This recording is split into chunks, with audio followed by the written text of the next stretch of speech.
Hello everyone, आज हम important topic लेके आए हैं, वो है आकलन। बीएड के लिए वेरी इंपॉर्टेंट है, ये एग्जाम में ज़रूर पूछा जाता है 90%। तो अब हम देखेंगे आकलन क्या है। पहले हम आकलन के बारे में चर्चा करेंगे। जैसे कि आपका सब्जेक्ट में बताते हैं असेसमेंट। असेसमेंट को हिंदी में आकलन कहते हैं। इसका अर्थ जो है कि वह प्रक्रिया जिसके द्वारा विद्यार्थी के ज्ञान, कौशल, समझ और प्रगति का पता चलता है, यानी कि कौन विद्यार्थी कितना आगे बढ़ रहा है और कौन विद्यार्थी कितना पीछे, इस चीज़ का पता चलता है।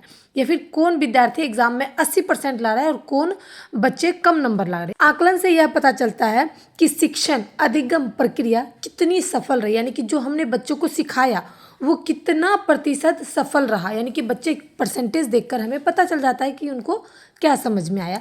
अब इसको हम फिलोसफर के माध्यम से एग्जाम में लिखेंगे तो आपके अच्छे नंबर मिलेंगे। फिलोसफर यानी कि विद्वानों ने कहा है कि मनोवैज्ञानिक ने कि ब्लूम के अनुसार, ब्लूम ने कहा है कि आकलन वह प्रक्रिया है जिसके द्वारा विद्यार्थी के व्यवहार में होने वाला परिवर्तन को हम जान सकते हैं। विद्यार्थी किस चीज़ पर निर्धारित है उसके बारे में हम जान सकते हैं और उस चीज़ को हम एक आंकड़ा लगा सकते हैं, आकलन कहते हैं। अब देखते हैं दूसरा है हमारा नॉरमैन ने कहा है कि आकलन एक व्यवस्थित प्रक्रिया है जिसके माध्यम से विद्यार्थी की उपलब्धियों के संबंध में जानकारी एकत्रित की जाती है। यानी कि उन्होंने कहा है कि विद्यार्थी जो है वो एक मतलब स्थित है, उसके बारे में हम सब कुछ जान सकते हैं। उसने कब प्रगति की, कब वो पीछे हट गया, उसने कितने नंबर लाए, उसके कम नंबर क्यों आए, ये सब चीज़ की जानकारी रखना ही आकलन कहलाता है। उसके बाद देखेंगे आकलन के उद्देश्य। आकलन का मेन उद्देश्य जो है वो क्या है? विद्यार्थी के प्रगति का पता लगाना, यानी कि विद्यार्थी ने कितना सीखा, विद्यार्थी के अंदर शिक्षण प्रक्रिया कितनी प्रभावशाली है ये जानना, विद्यार्थी के अंदर कमजोरी क्या है और पढ़ने में कठिनाइयाँ कहाँ आ रही है, ये सब चीज़ों का पहचान करना ही आकलन का मुख्य उद्देश्य होता है। शिक्षण विधि में सुधार करना, उस कमजोरी को जान करके उसका सुधार करना, ये आकलन का उद्देश्य है। विद्यार्थी को उचित मार्गदर्शन करना भी एक आकलन की प्रक्रिया है। शैक्षिक उद्देश्य की प्राप्ति का मूल्यांकन करना, यानी कि उन्होंने कितना प्राप्त किया, कुछ कितना शिक्षा उसने ग्रहण किया, कितना आ रहा है कितना नहीं आ रहा है, उसका मूल्यांकन करना भी एक आकलन का उद्देश्य होता है। अब इसका प्रयोजन की बात कर ले तो ये आपको एक 4-4 नंबर का भी पूछ सकता है कि आकलन का प्रयोजन क्या है, आकलन का उद्देश्य क्या है, आकलन क्या है, किसे कहते हैं। तो आप ध्यान से ये 16 नंबर को भी पूछ सकता है और 4 नंबर में भी पूछ सकता है, तो आप इसमें से छांट करके लिख सकते हो।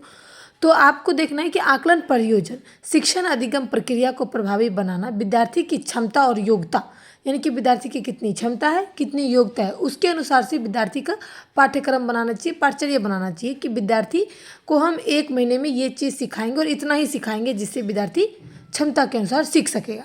तो ये एक आकलन प्रयोजन है। विद्यार्थियों को प्रेरणा देना, प्रेरित करना, जो चीज़ में वो कमज़ोर है उसके बारे में उसको हौसला देना, प्रेरित करना, ये सब एक प्रयोजन है। पाठ्यक्रम और शिक्षण विधि में सुधार करना, यानी कि जो पाठ्यक्रम आपने बनाया है, बच्चे अगर उसमें कम सीख रहे हैं, ज़्यादा बच्चे कम सीख रहे हैं, तो आपको उसमें सुधार करने की ज़रूरत है, टीचर को सुधार करने की ज़रूरत है। विद्यार्थी के समग्र विकास का मूल्यांकन करना, विद्यार्थी के अंदर ऐसा चीज़ सिखाओ जिससे वो विकास करे, उसका मूल्यांकन किया जाए तो वो ऐसा लगे कि उसने सीखा है कुछ, ये है प्रयोजन।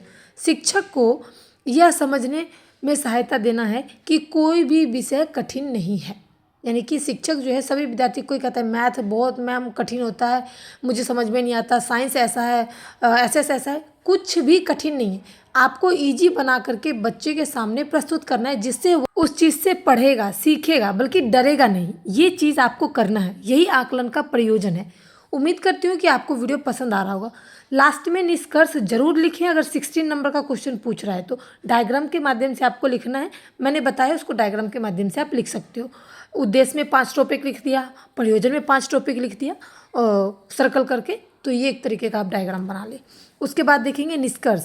अतः यह कहा जा सकता है कि आकलन शिक्षण एक महत्वपूर्ण प्रक्रिया है जिसके द्वारा विद्यार्थी के ज्ञान, कौशल, व्यवहार, ये सारी चीज़ों का जो परिवर्तन होता है उसका पता लगाया जा सकता है। या फिर ऐसे कह सकते हैं कि उसने कितना क्या सीखा उसका पता लगाना ही आकलन कहलाता है।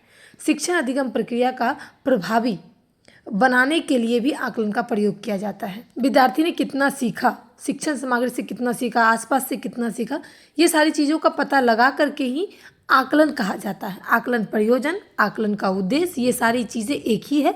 आपको किसी भी तरीके से क्वेश्चन पूछे तो आपको यही आंसर लिख करके देना है। वीडियो पसंद आए तो दोस्तों के साथ जरूर शेयर करें, लाइक करें।